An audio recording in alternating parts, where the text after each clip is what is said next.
म मल बोक्ने जस्तो देखिन्छु?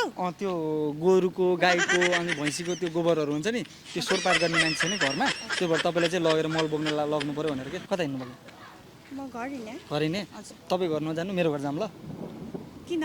मेरो घरमा मल बोक्ने मान्छे छैन कि अनि मल बोक्नु जाम हिँड्नु न तपाईँ ठ्याक्कै हेर्दाखेरि मल बोक्ने जस्तो लाग्यो म मल बोक्ने जस्तो देखिन्छु?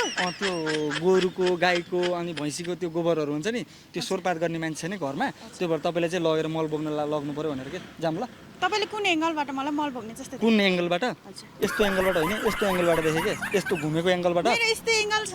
तपाईँको एङ्गल यस्तो रहेछ कि हाइट पनि मिल्ने रहेछ तर मेरो घर काम गर्ने मान्छे छैन तपाईँ मलसल बोक्नु अनि जाम न त हुँदैन हुँदैन। मल बोक्न जाम कि नजाने साँच्ची कि ढाँटे साँच्चीकै।